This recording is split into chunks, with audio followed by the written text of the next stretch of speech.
So my Switch 2 arrived earlier today and I've only had a little bit of time with it, but I'm already really impressed. If you pick one up though, what exactly are you getting for 450 bucks? Well, starting off with the unboxing, it's pretty standard if you already had a Switch or a Switch OLED. You've got a little bit of information about the console under the front flap, and then it's pretty straightforward from there. You're greeted by the console itself, neatly wrapped in plastic, along with the left and right Joy-Con 2s.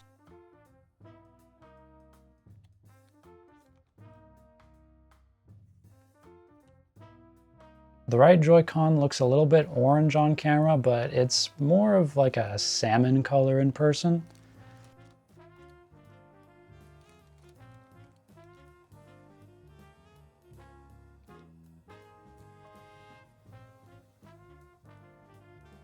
Under this bit of cardboard, you've got your user manual, along with your HDMI cord, and the wrist straps / mouse skates for the Joy-Cons. After that, you've got your Joy-Con 2 controller grip, your Switch 2 dock with that nice rounded design that I really like. Looks especially nice from the back.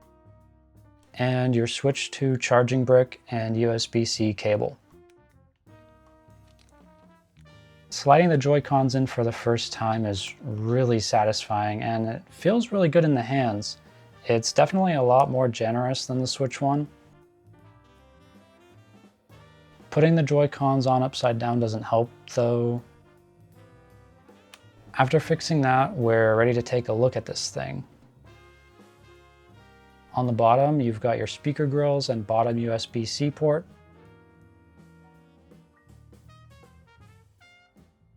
And on the top, you've got your game card slot, headphone jack, top USB-C port, ventilation, and system controls. That top USB-C is going to be good for bedtime gaming. Checking out the kickstand, it feels very sturdy. I don't think you'll have any problems in tabletop mode. Underneath, you can find the micro SD card slot for expandable memory. Booting it up for the first time, you're greeted by the Switch 2 logo before going into setup, which has a fun little tune for you to listen to.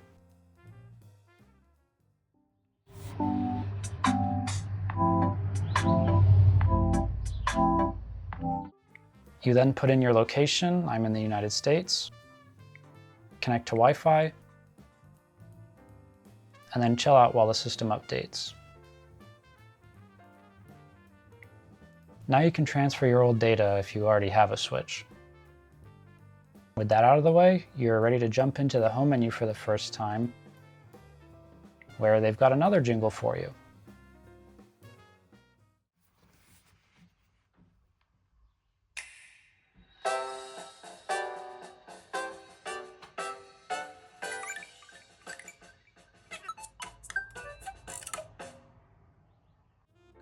Now you're free to use your Switch 2. Comparing to the Switch 1, the thing you're going to feel the most difference in right away is the Joy-Cons. The Joy-Con 2s are obviously larger, but they're also more rounded and comfortable, and the inputs are all bigger, which is especially noticeable on the shoulder buttons. Sliding the Joy-Cons back in, you can really tell that the Switch 2 is just a more premium and well-built handheld. I hate to be one of those people, but it really does make the Switch 1 feel like a toy in comparison. There's next to no wiggle or creaking on the Switch 2. Checking out mouse mode really quick. You can seamlessly switch to it by placing the Joy-Con down on its edge. From there, you can pretty much navigate the entire system by using mouse mode. Though I did test it in Tears of the Kingdom and it probably won't work in most games. Checking out handheld performance, we've got Tears of the Kingdom on both Switches, fast traveling to the same place at the same time.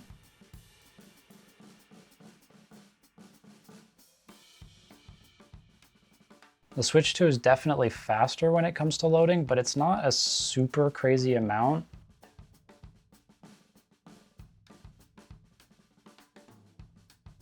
Just a few seconds at most.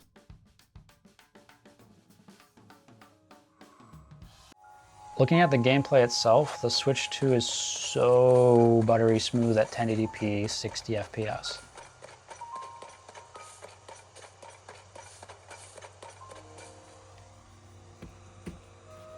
Compared to the Switch 1's 720p 30, it's really a night and day difference to see it in person.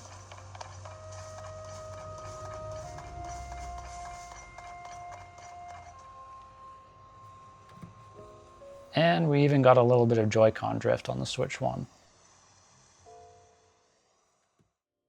Checking out some docked gameplay, all footage was captured on an Elgato 4K-X at max output for each console, meaning 1080p for the Switch 1 and 4K for the Switch 2. Most of what we're seeing from the Switch 1 is locked at 30 FPS, while the Switch 2 has no problem hitting a smooth 60. The detail in the textures, and the character, and the environment are all improved here, and overall the controls feel so much snappier at that higher frame rate. I would definitely say the upgrade pack is worth getting.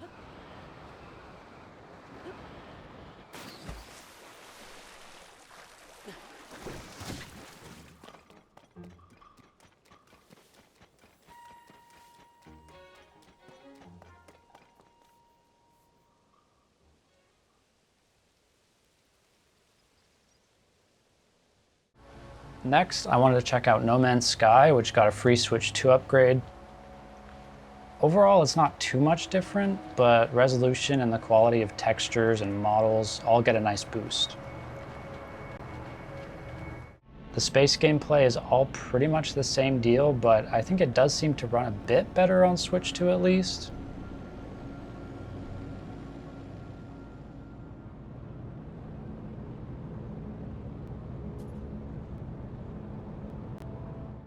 Surprisingly, Pokemon Violet got the biggest upgrade out of the 3 games here, and it was also a free update. Lag is virtually non-existent on the Switch 2, and it seems to be running at 4K 60 really smoothly.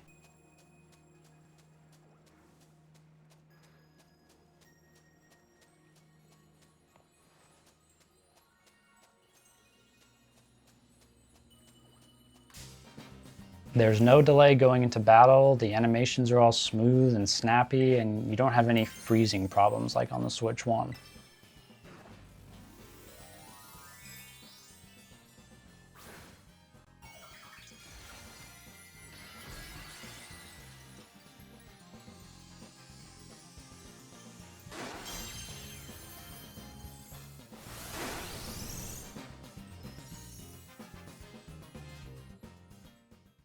Before we head out, I also picked up the Switch 2 Pro controller. The package and unboxing experience is still very standard, but I actually appreciate it here. Inside, you've got your USB-C charging cable, and then you've got the controller itself. That's all, very simple.